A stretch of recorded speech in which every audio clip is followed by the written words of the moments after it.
I think a lot of us, we don't want to see that and go, there's a problem, because if you see there's a problem, then you need to address it. So you may say to yourself, this is just like normal aging. And the things that I just mentioned are not normal aging. These are things that we need to address and make sure that your loved one is safe. Welcome to Aging in Style with Lori Williams, the podcast all about finding the silver lining no matter what life throws your way. I'm Lori Williams, an award-winning senior living expert, author, educator, and caregiver to my husband, Mark. Join me as I share insights, tips, and personal stories to help you navigate the world of senior housing, discover ways to pay for care, advocate for your loved ones, and most importantly, learn how to thrive, not just survive, as you age. Hi, welcome to Aging in Style. I'm Lori Williams, your host, and I'm excited to have you here today. I'm sure we've all been super busy with the holidays, so much going on, but what I want to talk about are the 3 key questions that families ask us during the holidays or after the holidays, after visiting older family members. So I'm going to break it down into 3 separate episodes, and they'll be kind of quick, easy ones, just some information to pull away from each of them, and then also links back to other podcast episodes that we've done that went into a little more detail about some of the things we're going to talk about. So, number 1 question that I get after the holidays: what level of care does my loved one actually need? And they might not actually say level of care, because sometimes you don't know what you don't know. So they might say, what kind of nursing home? Because people tend to call everything a nursing home, even though we have all different types of senior living communities. So that's a valid question. You see something's wrong. This is not you don't really know about senior living until you have to know about senior living. So this is what I tell people. So you're going to be home. You've noticed things. You have some concerns. So let's talk about what were the things that you saw that concerned you, and then we can figure out what level of care is going to be appropriate. What type of senior living community is going to be the best fit? So families see some things when they go to visit because they're not there every day. And you may not have seen your mom for 6 months or a year, or maybe you've just popped in quickly and you haven't spent more than, 10, 15 minutes. So you're spending more time, and oh my goodness, these are some of the most common observations you may have seen. Memory issues, forgetfulness, repeating themselves over and over. Decline in their mobility, really having a hard time getting around. You might notice they have bruises from falls that they may not have told you about. They may be couch surfing, sort of like holding onto the couch, holding onto the wall just to stabilize themselves. Medication mismanagement. They may not be refilling prescriptions. They may not be taking medications as they should be. Poor hygiene.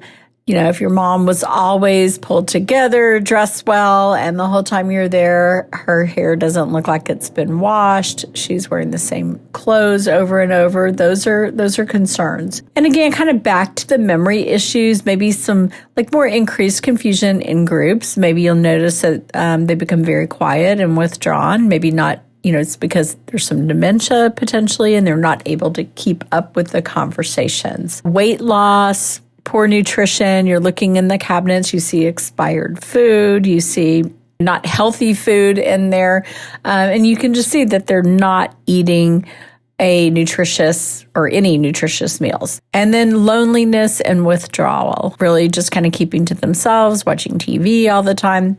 Withdrawing from, maybe they were involved in church groups or bridge or different activities, going to the senior center, and they're no longer doing these things. So I think a lot of us, we don't want to see that and go, there's a problem, because if you see there's a problem, then you need to address it. So you may say to yourself, this is just like normal aging. And the things that I just mentioned are not normal aging. These are things that we need to address and make sure that your loved one is safe, whether they're in their home or it's time to move into a senior care environment. So you're not imagining these things, and I think it's really important to call a senior professional like myself and let's talk things out.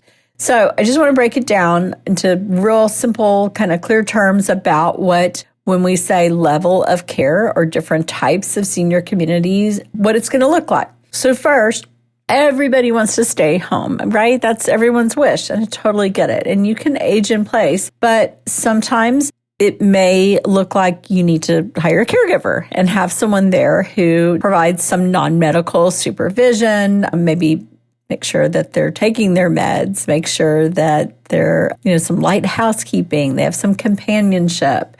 They're not going to actually give them their meds, but they can remind them to take the medications. Add some resources, safety things to the home. So things like grab bars in the bathrooms. Make sure there's someone taking care of meals, like I said, with a caregiver. Transportation, if they're no longer able to drive, maybe there's vision changes or there's dementia, or mobility to the point that it's not safe for them to drive. Caregivers can do that. There's also services depending on where you live. There are services that you can use to go places. So those are some things to do. Make sure the home environment is safe. And we also have done several episodes, so we will put a link in the show notes about aging safely at home and red flags to look for when you are visiting. So if we're sort of beyond staying home safely, or we just want to go ahead and be proactive and look at other options, these are the different types of senior living options that are available. There's independent living, and that usually looks like two ways. There's senior apartments, which is just that, just like it sounds, a traditional apartment, but only for people who are either 55 and up or 62 and up. There's no meals included. It is just an apartment. The next level up is independent living. We call it all-inclusive or the cruise ship on land. And these provide everything: meals, housekeeping, utilities are included. There's transportation, there's activities, there's a whole lot going on in these. So that can be a wonderful option for people. Assisted living is sort of your next step up, all the things you had in independent living, but they also can provide management of medication, bathing, dressing, more one-on-one care. There's 24 staff available. There's people coming to check them usually every couple of hours. So it just depends on what the care needs are. If you decide on assisted living, then they do an assessment and figure out what level of care will be provided by the caregivers there on site. And again, can link in the show notes more information on both independent living and assisted living, so you can learn more detail. This is just a quick kind of overview of what they are. Memory care is the next level up, and not everyone with dementia has to go to memory care. What usually happens where someone needs memory care is if they start wandering or exit seeking.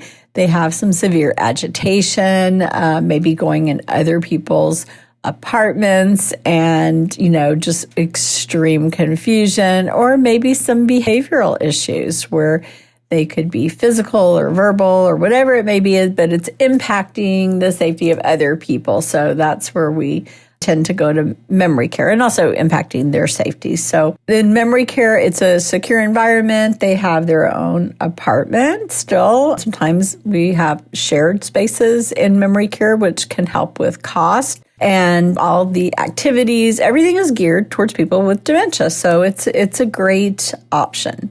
Next, we have residential care homes, and they're a little different in different areas. Here in Texas, I would say the majority of our residential care homes, which are they look like houses in a neighborhood with no signage. You would have no idea this is a care home. They can be unlicensed or licensed in the state of Texas. Some new laws have passed. And so we personally, my company, we only work with licensed care homes. So we feel more confident with that because they have to be inspected just like an assisted living or a memory care or a skilled nursing facility. They have to be inspected as well. So the licensed residential care homes are under the same sort of rules. So these are great for people who really don't want a lot of activities. They like more of a small home-like environment. Maybe they're fall risk.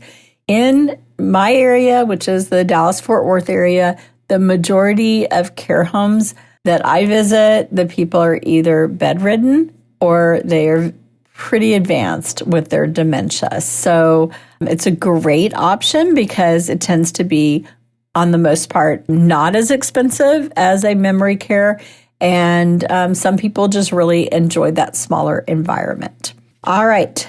Next up, I just want to remind y'all how a senior living advisor like myself can help you. We help you interpret the signs that you're seeing so we can help you figure out, yes, we possibly do have a problem and what kind of solutions are available. And I like to give people sort of like a map, right? So, you have a plan A, plan B, plan C, and just kind of figure it out and stay with you along the way as things change. And it's a very difficult and emotional thing to make these decisions and have these conversations with our parents. I personally have had to do it myself, and it's not something anyone looks forward to.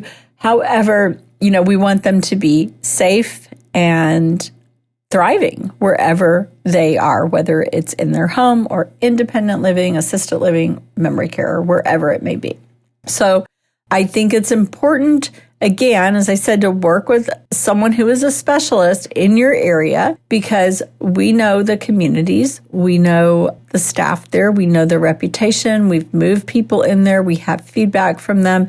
We've vetted these places. We can also help you with resources for, say, Medicare or learning about VA or whatever it may be, have packers and movers. We've got great resources that if you haven't had to think about senior living, and as I said earlier, why would you ever think about senior living unless you had to? You don't know that there are some really awesome resources available to you that can really take a lot off of your plate and just ease this whole transition for you. I'm also going to link an episode that I did talking about what a senior living advisor does. And so it'll go into more detail how we help.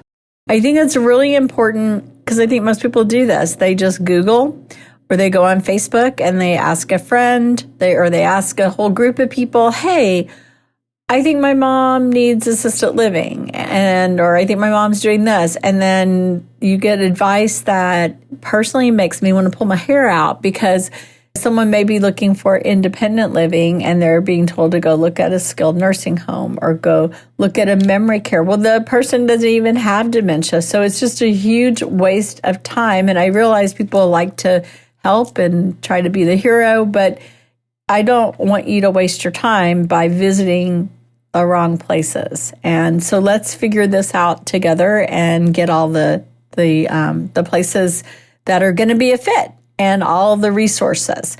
So in closing, go back, listen to all the other links we will have in the show notes and let us know how we can help. You can go to my website, which is loriwilliams-seniorservices.com. Be sure to subscribe to the podcast so you never miss an episode. And then our next episode answering these key questions is going to be how to build your plan A, B, and C and how to actually pay for it. That is such a huge question. How the heck do you pay for these places? All right. Thanks for listening, and please share with your friends and family. We'll talk to you next time. Bye.